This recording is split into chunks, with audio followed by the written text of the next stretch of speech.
Ito ang Presidential Broadcast Service. Radyo Pilipinas. Radyo Publiko ng Bagong Pilipinas para sa Bagong Pilipino. Naghahatid ng mahahalagang balita at impormasyon na guugnay ng pamahalaan sa sambayanan. Tulay sa himpapawid ng serbisyo publiko. Radyo Pilipinas. Radyo Publiko.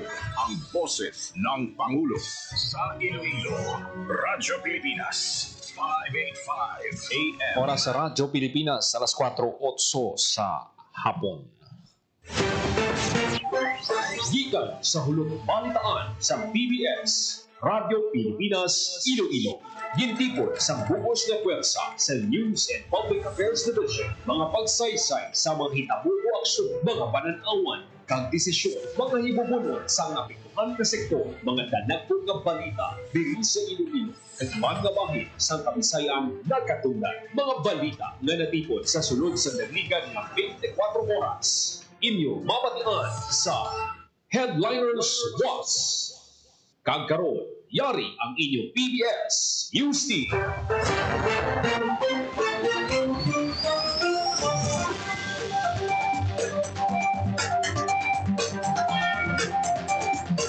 Mayong hapon, ini ang Headliners Boss. Lunes, Oktubre 6, 2025. Ini ang inyong tag balita. Joseph Paul Nobleza Tarosa. Kagkaroon sa mga Pangulong dinalan. Konstruksyon sa Panay Guimaras Negros Bridges, madayon sunod sa DepDev Region 6. Office of Civil Defense 6 nagpadala sang DRR team nga magabulig sa mga apektado nga residente sang Linog sa Cebu. Pagbulig sa mga kabataan nga may special needs pagkatutukan sang Iloilo City Government pagi sa Riceable Program. PSWDO Chief sang Antique napilian bilang National President sang League of Provincial Social Welfare Development Officers of the Philippines. Kagkaroon sa detalye na sang aton mga balita. Radyo Pilipinas. Radyo Pilipinas News. It is still a go. Ini ang ginpahayag ni Department of Economy and Planning Development Western Visayas Regional Director Engineer Aresio Casing Jr. sa estado sang konstruksyon sa Panay Guimaras Negros Bridges. Sa interview sa mga katapos ng media, ginpahayag nga madayon ang konstruksyon sa balor 300 billion pesos nga Panay Guimaras Negros Island Bridges sa pihak sa impormasyon nga ginpautat sang South Korean government ang pagpundo sa proyekto. Dugang panikasing laing nga proyekto ang gintumod sang pahayag sang South Korean government sang damlaglang kay wala sang nabaton ng impormasyon toy sa pagpauntat sang konstruksyon ang DPWH. Subong Oktubre ginalauman nga masumiter na ang detailed engineering design sang proyekto suno kay Kasing. Radyo Pilipinas. Radyo Pilipinas News. Nag-deploy sang team ang Office of Civil Defense Region 6 sagud magbulig sa mga apektado ng mga residente sang magnitude 6.9 nga linog sa Cebu. Ang team, panguna ni DRRM Division Chief Ray Goson, kaupo ng mga technical personnel na sanday Jason Valencia, kag Winston Francisco. Ang team magabulig sa Regional Incident Management Team, agad maghatag sang technical support kag para masiguro nga talunsay ang response operations. Radyo Pilipinas. Radyo Pilipinas News. Naghatag sang non-food items ang Office of Civil Defense Negros Island Region sa mga residente sang Negros Occidental bangod sang padayon nga pagbugas sang abo sang Bulkang Kanlaon. Ang NFIs kinalakipan sang 18 solar generator sets, 8 para sa Bago City, kag 10 para sa La Carlota City, kag 10,000 PSDBM safety goggles, 5,000 kada LGU. Ang nasambit nga NFIs magaserbing essential supply sa mga LGUs tatiun sang kalamidad. Importante sunod sa OCDNIR ang temprano nga kandaan sa pagresponde sa volcanic hazards. Komitidong OCDNIR nga papaskugon ng resilience sa mga komunidad batok sa mga natural hazards. Sa karon nagpapil sa Alert Level 2 ang Bulkang Kanlaon. Radyo Pilipinas. Radyo Pilipinas News. Kasanyog pa ang programa agad mabuligan ng mga kabataan nga may special needs. Ginlunsar sang Iloilo City Government sa pagpanguna ni Iloilo City Mayor Raisa Treñas ang Riceable Program, Kaya sang Kada Bata Program. Isa ka programa ang iniwat sa Balay Dalangpan sa distrito sang Molo sa dingin buksan sang Iloilo City Government ang talatapan para mag-cater sa mga kabataan nga mayroon sang special needs sa syudad. Pag sa Riceable Program, matagan sang intervention ng ilang kinahanglanon halimbawa sa ilang pagtuon kag pamatasan. Tinutuyo man sa proyekto nga mabuligan nga maka-eskwela sa kindergarten ang mga kabataan. Maghahanas man sa mga sped teachers ang syudad agon magtutok sa programa para sa kabataan. Radyo Pilipinas. Radyo Pilipinas News. Sa ibang panaton nga balita, PSWDO Chief sang Antique napilian bilang National President sang League of Provincial Social Welfare and Development Officers of the Philippines. Detalye sang balita, Marian Grace Erenieta. Radyo Pilipinas. Radyo Pilipinas. Report.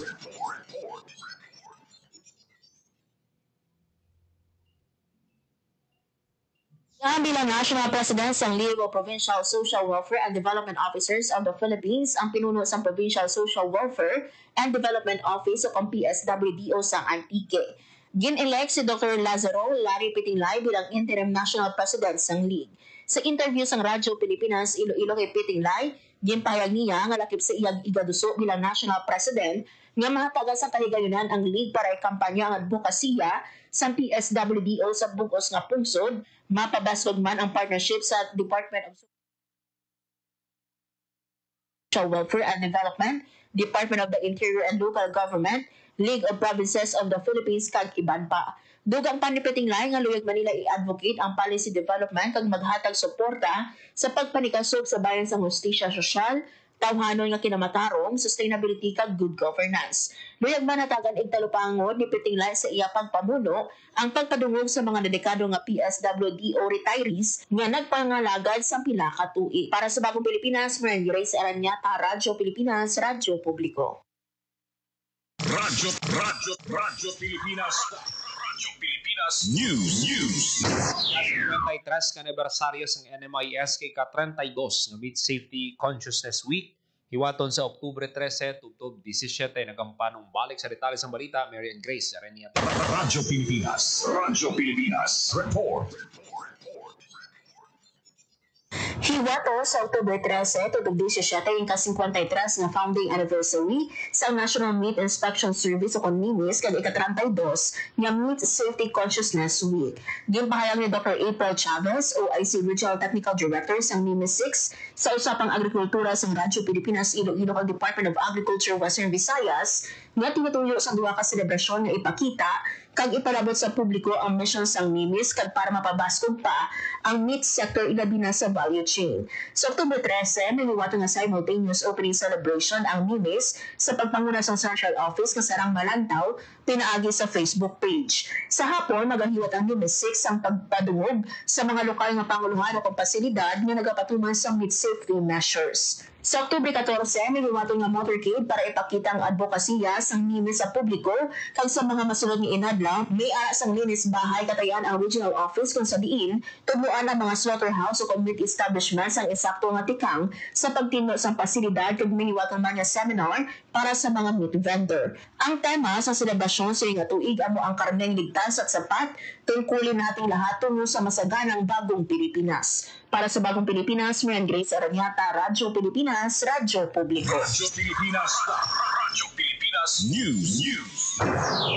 NMIS 6 padayon ang pagpartner sa mga LGU para madugangan ang slaughterhouse para mapasiguro nga matinlo ang mga karne nga ginabaligya. Detalye sa balita, Marian Grace Erenieta. Radyo Pilipinas. Radyo Pilipinas. Report. Padayon ang pagpartner sa National Meat Inspection Service o NIMIS 6 sa mga lokal nga panguluhan para mas mapadamo pa ang mga lisensyado nga slaughterhouse sa rehiyon sa East. Ini ang pahayag ni Dr. April Chavez, OIC Regional Technical Director sa NIMIS 6 sa usapang agrikultura. Sunod kay Dr. Chavez, padayon ang iyang partnership sa mga implementing LGU para mapasiguro nga madugangan ang mga meat establishment nga compliance sa national standard. Ginhalimbawa ni Dr. Chavez na sa probinsya sang Aklan, may ara sa duha lang kapasilidad nga lisensyado. Paathag sa OIC Regional Technical Director nga kung madamo ang lisensyado nga iyawan, mapasiguro nga ang ginabakal nga karne sa mga konsumidor ang safe kag matinlo. Samtang ginpahayag ni Dr. Chavez nga nagahiwat ang NIMIS 6 ang enforcement activities sa mga merkado publiko sa rehiyon sa bulig sa mga LGU para siguraduhon nga matinlo ang ginadisplay nga karne sa mga manugbaligya. Para sa Bagong Pilipinas, Marian Grace Erenieta, Radyo Pilipinas, Radyo Publiko. Radyo Pilipinas. Radyo Pilipinas News. Kilala sa Bureau of Jail Management and Penology Region 6 ang Department of Science and Technology 6 kag sa DOST 6 o kung DOST Antique Provincial Science and Technology Office sa dakong epekto sa Holistic Opportunities and People's Empowerment Project o HOPE Project naging patuman sa San Jose District Jail sa Antique. Ang Project HOPE ginsuportahan sa idalom sa programa sa DOST ng Community Empowerment through Science and Technology kaupod ang University of Antique. Pagi sa proyekto, ang mga persons deprived of liberty ginatagan sa makaulugan ng mga oportunidad para sa palangabuyan, edukasyon, ikayang lawas kag kaayuhan, pagtipig sa palibot kag paghanda sa kalamidad. Ang mga talalupang doon ng mga hitabo nagalakip sa pagtukod sa isa ka pasilidad sa paghimo sang tinapay sa sulod sang bilangguan nga nagasupply sa mga produkto sa mga eskwelahan, karinderya kag malapit ka mga merkado. Subong man ang pagpatuman sa college education behind bars program nga karon yara na sa kadua nga tuig nga nagapahanugot sa mga PDL nga aktibo nga magpadayon sa Bachelor of Science and Entrepreneurship. Ang pagkilala sa DOST 6 giwas sa pagsaulong sa ka-34 nga regional anniversary celebration sa BGMP 6 sa September 25 sa syudad sang Iloilo. Ginapamatud-an sila ang gahom sa siyensya, teknolohiya kag inobasyon sa pagbago sa mga kabuhi. Nagapabilin nga komitido ang DOST 6 sa paghatag sa mga programa nga nagadala sa oportunidad sa paglaon sa mga marginalized nga komunidad. Radyo Pilipinas. Radyo Pilipinas News.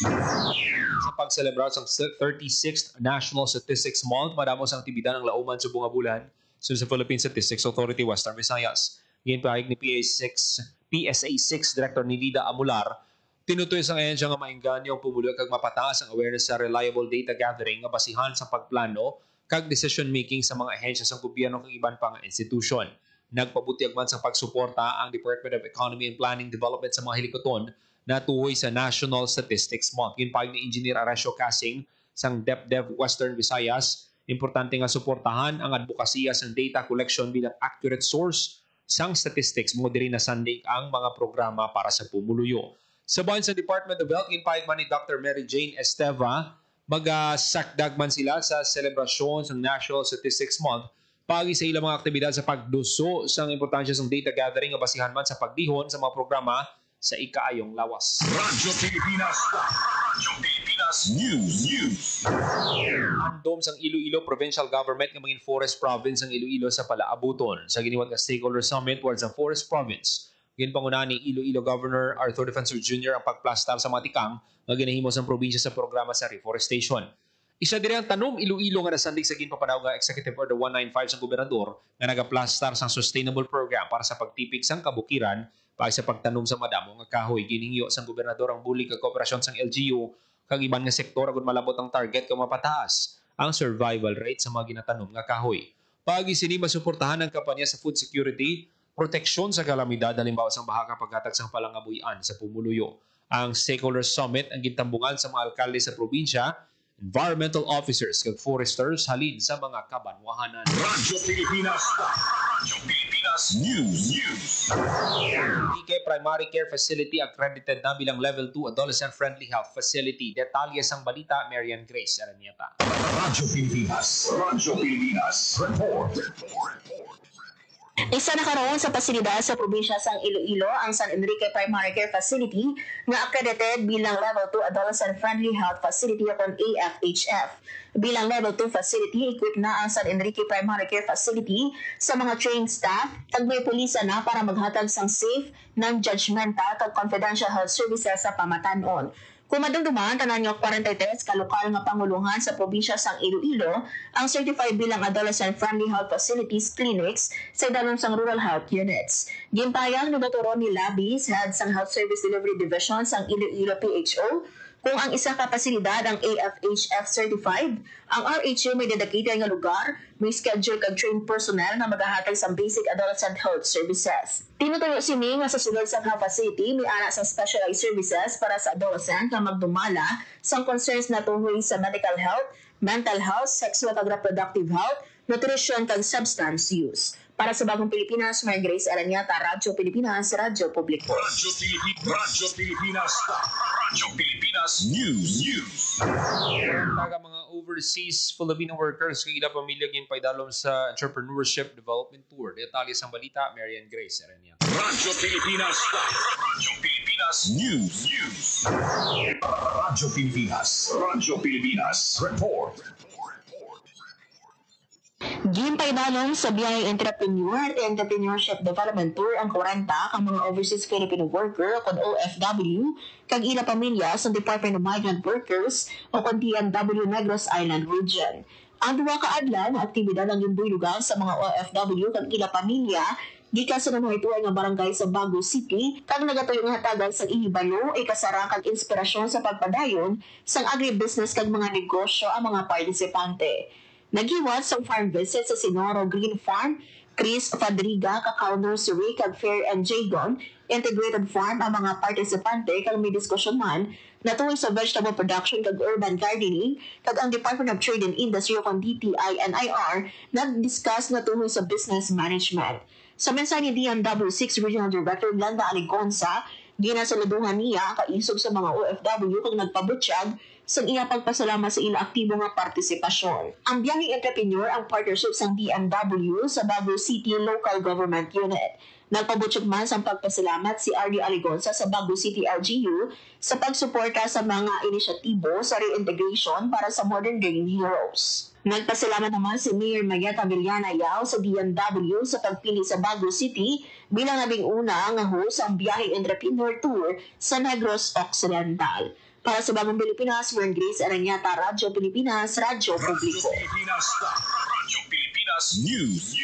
Sige pasar nga resolusyon sa sangguniang panlungsod ni ginaduso ni Iloilo City Councilor Rex Sarabia ang pagpahamtang sa monumento sa La Paz Plaza ni Anay Senadora Miriam Defensor Santiago.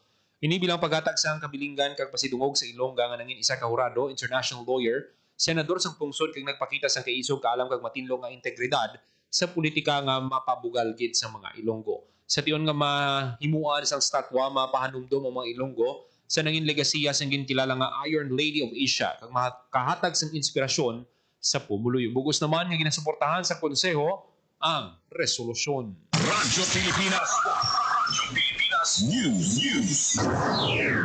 Nakahanda ang lokal nga panguluan sa Hordan Guimaras nga magbulig sa Hordan Water District sa issue sang water interruption nga ginareklamo sang mga konsumidor. Inyang ginpasiguro sang banwa kasunod sa sinapol ni Mayor John Edward Gando sa mga opisyal sang Hordan Water District. Sunod kay Mayor John Edward Gando, kinahanglan ng madasig nga pag-akto sa mga kaangay sining nga problema bagod apektado ang pagsinarayo sa mga residente. Humaling kahapon ang mga barangay sang Huskin, Rizal kag poblasyon ang wala sang tubig. Samtang may problema man sa linya sang tubig sa area sang barangay San Miguel, Pakato, Barangay Bulwangan. Sa sining nga mga problema nakahanda ang banwa nga mag-deploy sa personnel halin sa General Services Office agon magbulig nga mapadasig ang pagkayo sa mga linya nga may problema. Gintinguhan man sang JWD nga kayuhon ang mga problema sa linya. Ginpanugyanan man sang alkalde ang JWD nga maging responsive sa mga reklamo sa mga konsumidor bangod kinamatarong nila nga mapahibalo. Radyo Pilipinas. Radyo Pilipinas News. Patay ang duha ka rebelde matapos magbato sa motoridad sa ginserbihan sang warrant of arrest sa barangay Coto, Lambunaw, Iloilo. Ang mga rebelde ginkalala nga Sanday alias William may warrant of arrest sa kaso nga rebelyon kag may patong sa ulo nga 3.1 million pesos kag alias Badong anay katapos ang rebelding komunista. Sunod kay Police Captain Winston Biadog, hepe sang Lambunaw Municipal Police Station, nagbato sila sa kapulisan gani nagpalumpok man sila kag naigo ang mga sospek. Ginala sa ospital ang mga sospek apang gindeklara nga dead on arrival. Na-recover sang kapulisan ng mga armas na gingamit sang mga sospek. Radyo Pilipinas. Radyo Pilipinas. Radyo Pilipinas News. Kagungan sa pagsaulog sang Elderly Filipino Week 2025, nahatagan kay gayunan nga makabenepisyo sang pila ka serbisyo mga senior citizen sa syudad sang Iloilo. Ang Iloilo City Government sa pagpamuno ni Iloilo City Mayor Raisa Treñas kabuylog ang Office for Senior Citizens Affairs ang naghiwat sang programa sa ground floor sang Iloilo City Hall para sa mga lolo kag lola. Nakabenepisyo sang libre nga gunting, masahe, medical check-up, nutrition counseling kag may giveaways pa nga nabato ng mga senior citizen. Yara sa masobra 200 ka mga senior citizen ang nag-avail sa mga serbisyo bilang pagdumdum sang mga tigulang kabahin sang Elderly Filipino Week celebration. Radyo Pilipinas. Radyo Pilipinas News. Oras sa Radyo Pilipinas, alas 4:27 sa hapon.